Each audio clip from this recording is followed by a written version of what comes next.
जम्मू कश्मीर के लोगों के लिए मैं बता रहा हूँ चाहता हूँ कि 35 साल से हम इसके लिए जद्दोजहद कर रहे थे और गवर्नमेंट ऑफ इंडिया ने जो ये बड़ा साबित करके दे दिया आज।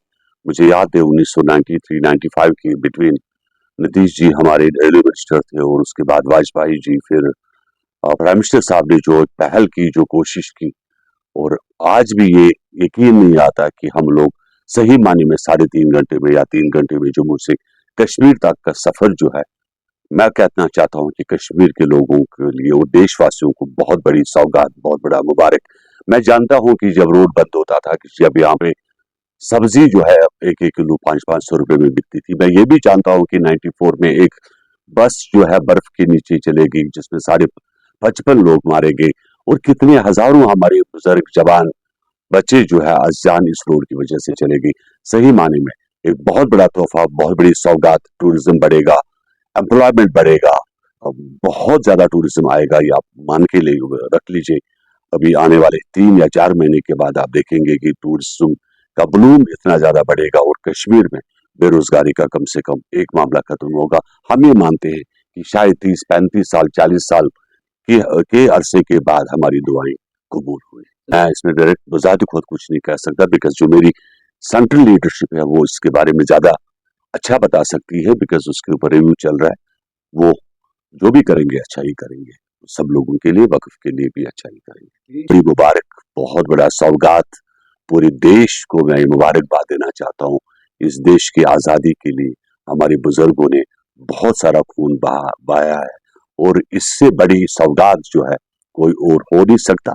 हाँ, जाहिर सी बात है, इलेक्शन जम्मू कश्मीर में हुए, जो पिछले साल इलेक्शन हुए, शायद हमारी जो सिलेक्शन थी या वोट का जो एक चॉइस थी, कहीं गलत थी, कहीं सही था, और जो चीज हमने चुना वो शायद सही नहीं था। तो लेकिन चलो, कुल मिला के हम कहता हूँ कि आजाद हिंदुस्तान मुबारक हो।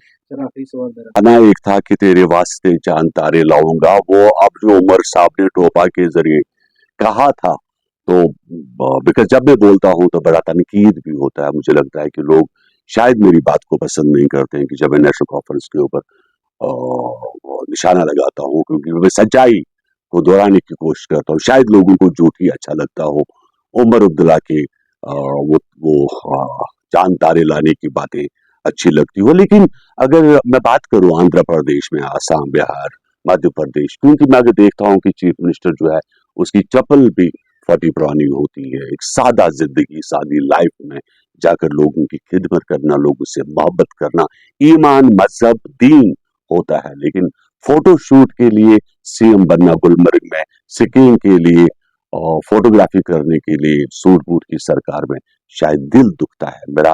किसी को टारगेट कहीं करने का कोई खास गर्ज नहीं होता है, तनकीद करने का कोई गर्ज, लेकिन सच्चाई को सामने लाना।